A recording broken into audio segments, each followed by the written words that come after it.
आपल्याला परीक्षा फॉर्म भरताना एक गोष्ट नेहमीच गोंधळात टाकते, आपला अपार आय डी. परीक्षेच्या फॉर्ममध्ये अपार आय डी अपडेट करणं काही वेळा कठीण होऊ शकतं, पण काळजी करू नका.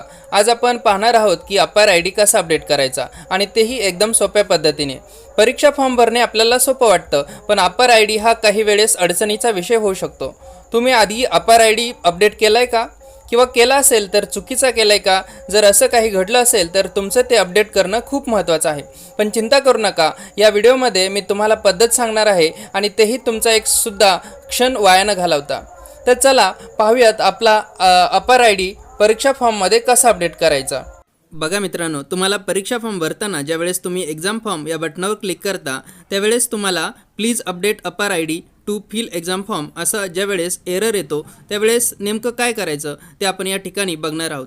त्याकरता आपण या ठिकाणी लॉग इन करून चेक करूया. सगळ्यात प्रथम आपण आपल्या सावित्रीबाई फुले पुणे विद्यापीठाच्या ऑफिशियल होमपेजला जाऊया. तिथे एक्झाम सेक्शनमध्ये क्लिक करू. त्यानंतर इथे एक्झाम फॉर्मच्या टॅबमध्ये आपण जाणार आहोत, आणि स्टुडंट सेक्शनमध्ये एक्झाम फॉर्म ऑनलाईन त्यामध्ये तुम्हाला 8 लिंक्स दिसतील. त्यापैकी कोणत्याही एखाद्या लिंकवर तुम्ही क्लिक करू शकता. क्लिक केल्यानंतर इथे proceed to log in button दिसेल, त्यानंतर क्लिक करा. इथे एक स्टुडंट सेक्शनमध्ये क्रिएट अकाउंट आणि लॉग इन बटन आहे, तर आपण लॉग इन बटनावर क्लिक करून पुढे जाणार आहोत. कारण आजपर्यंत ज्या स्टुडंटचे अकाउंट्स ऑलरेडी आहेत परीक्षा फॉर्म भरण्यासाठी, तर त्यांना लॉग इन बटनावरच क्लिक करावं लागणार आहे. बघा, त्यानंतर इथे तुम्हाला 2 ऑप्शन्स दिसतील.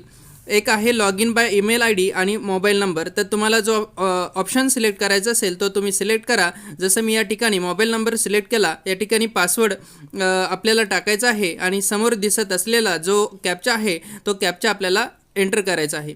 एंटर केल्यानंतर इथे तुम्हाला लॉग इन बटन दिसेल. लॉग इन बटनावर क्लिक करा. बघा, लॉग इन केल्यानंतर इथे तुम्हाला डॅशबोर्ड दिसेल.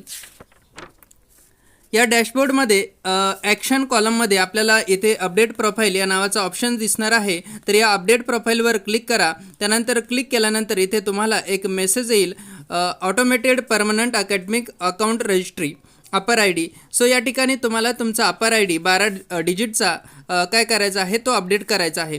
म्हणजे जो काही आहे या ठिकाणी कॉपी पेस्ट करून तुम्हाला आय डी टाकायचा आहे.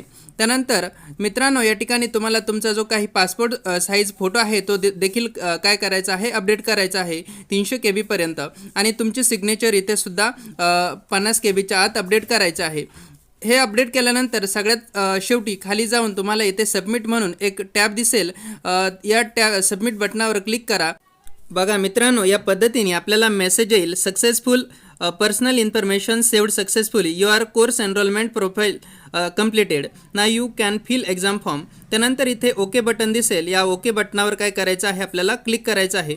बघा, या ठिकाणी मित्रांनो आता तुम्हाला ॲक्शन कॉलममध्ये जो काही एक्झाम फॉर्म ही टॅब दिसत आहे ती आता रेड कलरमध्ये दिसणार नाही. त्यामुळे तुम्ही लगेच काय करू शकता, या एक्झाम फॉर्मवर क्लिक करू शकता आणि पुन्हा प्रोसीड बटनावर क्लिक करा. आणि इथे जे काही तुम्हाला ऑप्शन दिसत आहे की first year other than first year, त्या बटनावर क्लिक करून तुम्ही काय करू शकता, तुमचा फॉर्म भरू शकता. या पद्धतीने तुमचा अपार आय डीचा जो काही इश्यू आहे तो आपण सॉल्व केलेला आहे. कृपया आपण डिजिलॉकरमधून अपार आय डी काढा आणि हा अपार आय डी आपल्या एक्झाम फॉर्ममध्ये फिल करा. तर मित्रांनो, अपार आय डी कसा करायचा या संदर्भात माहिती देणारा व्हिडिओ पाहिजे असेल तर या व्हिडिओच्या खाली हाऊ टू जनरेट अपार आय डी असे कमेंट करा. अशा 1000 कमेंट आल्यानंतर मी नक्की यावरही व्हिडिओ बनवेल. तुम्हाला अजून काही अडचणी किंवा प्रश्न असतील तर कृपया कमेंटमध्ये विचारू शकता. आणि जर तुम्हाला हा व्हिडिओ आवडला असेल तर लाईक करा, शेअर करा आणि चॅनलला सबस्क्राईब करा. अशाच महत्त्वाच्या आणि उपयुक्त टिप्स तुम्हाला पुढे देखील मिळत राहतील. धन्यवाद. थँक्यू.